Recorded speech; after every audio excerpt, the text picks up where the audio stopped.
Good evening. Well, actually it's not evening.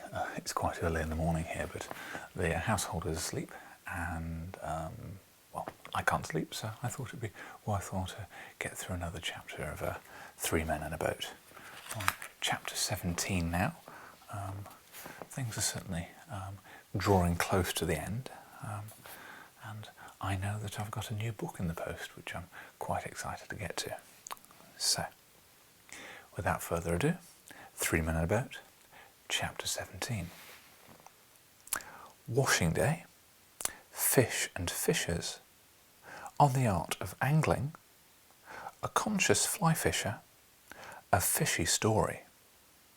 We stayed 2 days at Streatley and got our clothes washed. We'd tried washing them ourselves in the river under George's superintendence, and it had been a failure. Indeed, it had been more than a failure, because we were worse off after we'd washed our clothes than we were before. Before we'd washed them, they'd been very, very dirty, it is true, but they were just bearable. After we'd washed them, well, the river between Reading and Henley was much cleaner after we'd washed our clothes in it than it was before. All the dirt contained in the river between Reading and Henley we collected during the wash and worked it into our clothes. The washerwoman at Streatley said she felt she owed it to herself to charge us just 3 times the usual price for that wash. She said it had not been like washing, it had been more like excavating. That wasn't very acrobatic, cat. I think people are getting used to somewhat feline interruptions now. You going to come down here?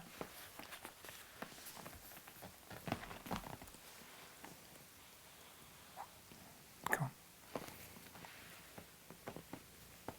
Sit down, sit down. We paid the bill. Do you mind? We paid the bill without a murmur. The neighbourhood of Streatley and Goring is a great fishing centre. There is some excellent fishing to be had there. The river abounds in pike, roach, dace, gudgeon and eels just there, and you can sit and fish for them all day. Some people do, and they never catch them. I never knew anybody catch anything up the Thames, except minnows and dead cats. But that's nothing to do with, of course, the fishing. The local fisherman's guide doesn't say a word about catching anything. All it says is this place is a good station for fishing. And from what I've seen of the district, I'm quite prepared to accept this statement. There is no spot in the world where you can get more fishing, or where you can fish for a longer period. Some fishermen come here and fish for a day, and others stop and fish for a month. You can hang on and fish for a year if you want to. It would all be the same. The Angler's Guide to the Thames says that jack and perch are also about here, but the Angler's Guide is wrong. Jack and perch may be about there. Indeed, I know that for a fact they are. You can see them there in shoals when you're out for a walk along the banks. They come and stand half out of the water with their mouths open for biscuits. And if you go for a bathe, they crowd around and get in your way and irritate you. But they are not to be had by a bit of worm on the end of a hook. Not anything like it, not they. I'm not a good fisherman myself. I've devoted a considerable amount of my attention to the subject at one time, and was getting on, as I thought, fairly well. But the old hands told me that I should never be any real good at it, and they advised me to give it up. They said that I was an extremely neat thrower, and that I seemed to have plenty of gumption for the thing, and quite enough constitutional laziness. But they were sure I should never make anything of a fisherman. I'd not got sufficient imagination.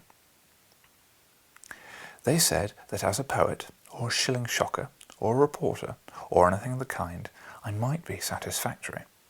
But to gain any position as the Thames angler would require more of a play of fancy, more power of invention than I appear to possess. Some people are under the impression that all that is required to make a good fisherman is the ability to tell lies easily and without blushing. This is a mistake. Mere bald fabrication is useless. The veriest trio can manage that. It is the circumstantial detail, the embellishing touches of probability, the general air of scrupulousness, almost the pedantic veracity that the experienced angler has seen. Anybody can come in and say, "Oh, I caught 15 dozen perch yesterday evening," or "Last Monday I landed a gudgeon weighing 18 pounds and measuring 3 feet from tip to tail." There is no art, no skill required for that sort of thing.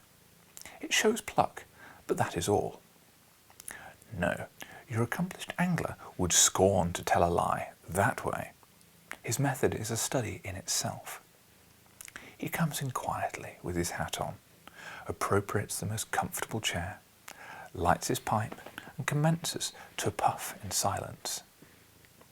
He then lets the youngsters brag away for a while, and then, during a momentary lull, he removes the pipe from his mouth and remarks, as he knocks the ash out against the bars, "Well, I had a haul on Tuesday evening. That's not much good my telling anybody about it." "Oh, why is that?" they ask. "Because I don't expect any would believe me if I did," replies the old fellow calmly, without even a tinge of bitterness in his tone, as he refills his pipe and requests the landlord to bring him 3 of his Scotch, cold.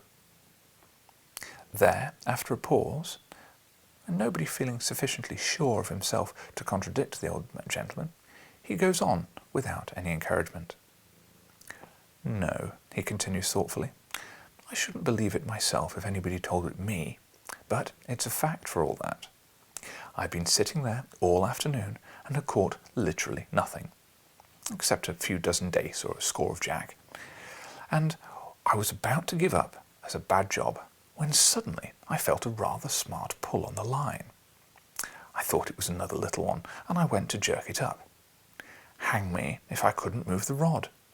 It took me half an hour, sir, to land that fish, and every moment I thought the line was going to snap. I reached him at last, and what do you think it was? A sturgeon, a 40-pound sturgeon, taken on the line, sir. Yes, you may well look surprised. I'll have another 3 of Scotch, please, landlord." And then he goes on in the astonishment of everybody who saw it, and what his wife said, and when he got home, and what Joe Buggles thought about it too. I asked the landlord of an inn up the river once if it did not injure him sometimes listening to the tales of fishermen and what they had told him. He said, "Oh no, not now, sir. It used to knock me over a bit at first, but, oh love, me and the missus listens to them all day now. It's what we're used to, you know, what we're used to." I knew a young man once. He was a most conscientious fellow, and when he took to fly fishing, he was determined never to exaggerate his hauls by more than 25%.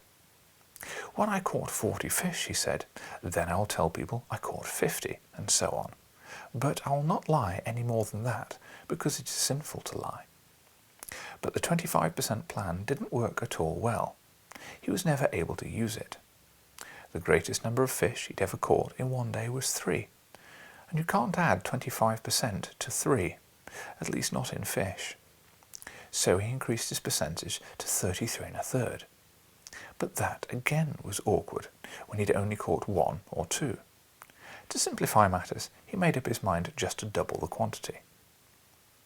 He stuck to this arrangement for a couple of months, and then he grew dissatisfied with that too.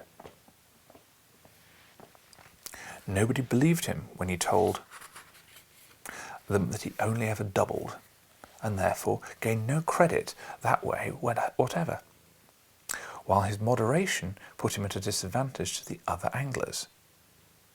When he'd really caught 3 small fish, and he said he'd caught 6, it used to make him quite jealous to hear a man whom he knew for a fact had only caught 1 going about telling people he'd landed 2 dozen.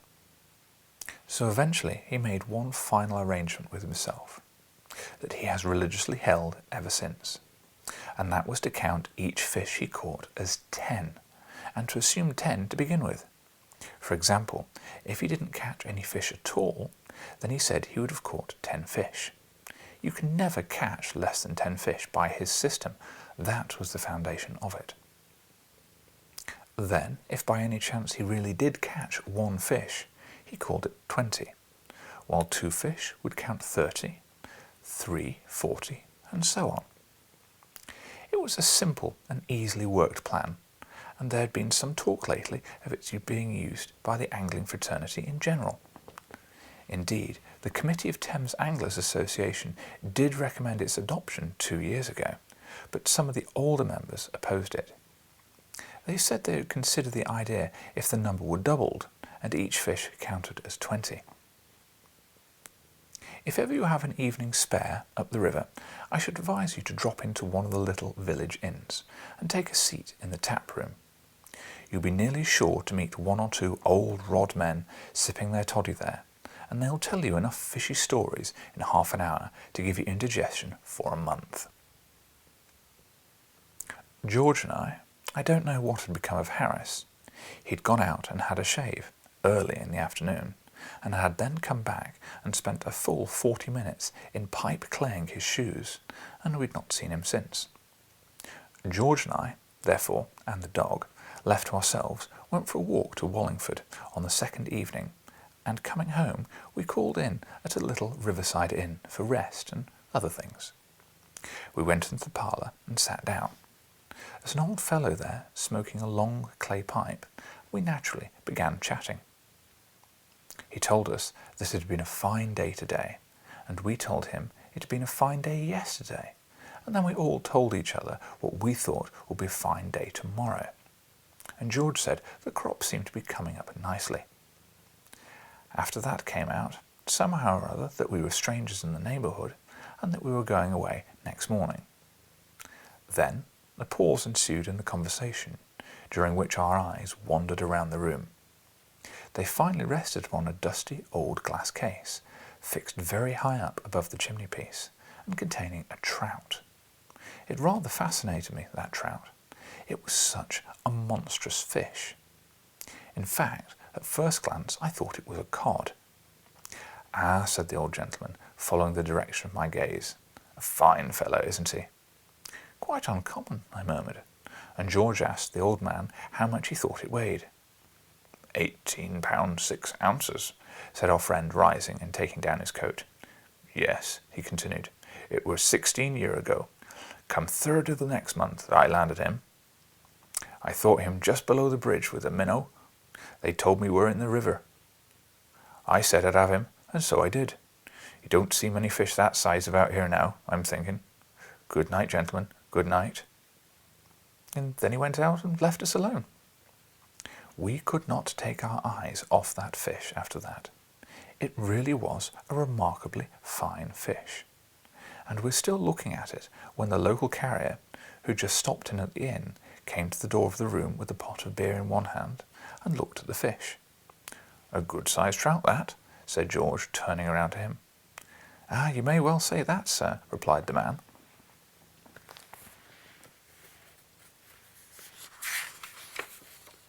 And then, after pulling his beer, added, "Maybe you wasn't here, sir, when that fish was caught."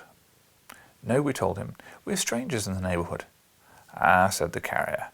"Then, of course, how should you? It was nearly 5 years ago that I caught that trout."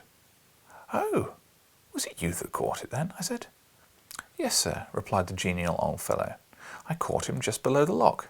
Leastways, what was the lock then? One Friday afternoon. And the remarkable thing is that I caught him with a fly.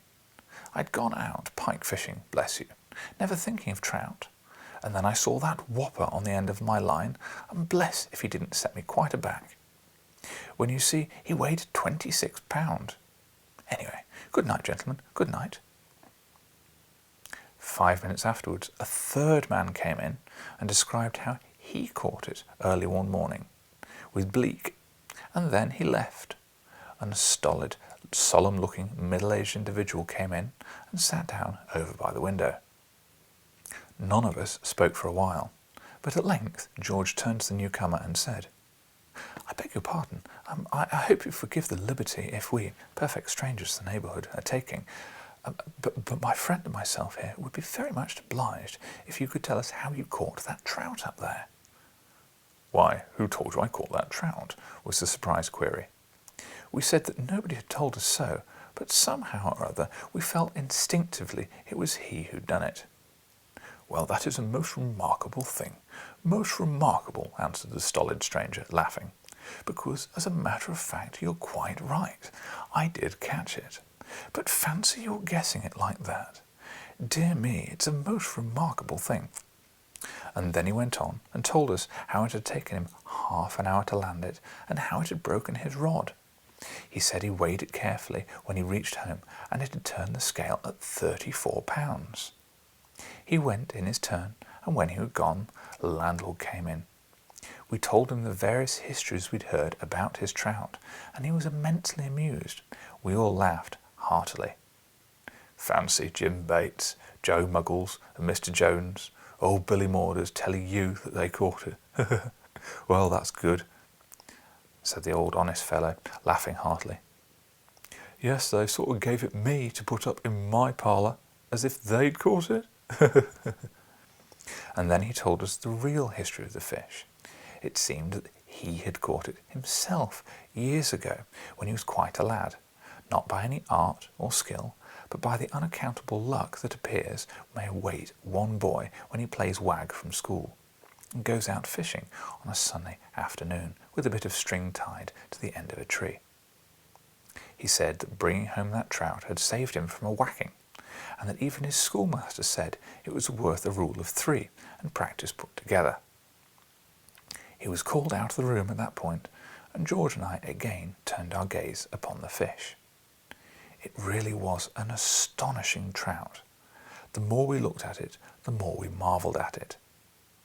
It excited George so much that he climbed up on the back of the chair to get a better view of it.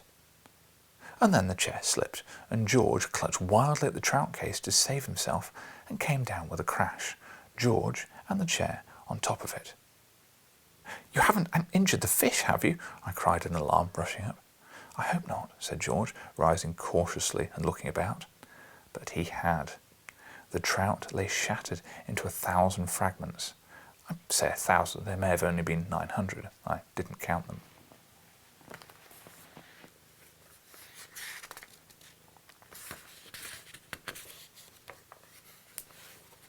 We thought it strange and unaccountable that a stuffed trout should break up into little pieces like that. And so it would have been strange and unaccountable if it had been a stuffed trout, but it was not. The trout was plaster of Paris. End of chapter 17.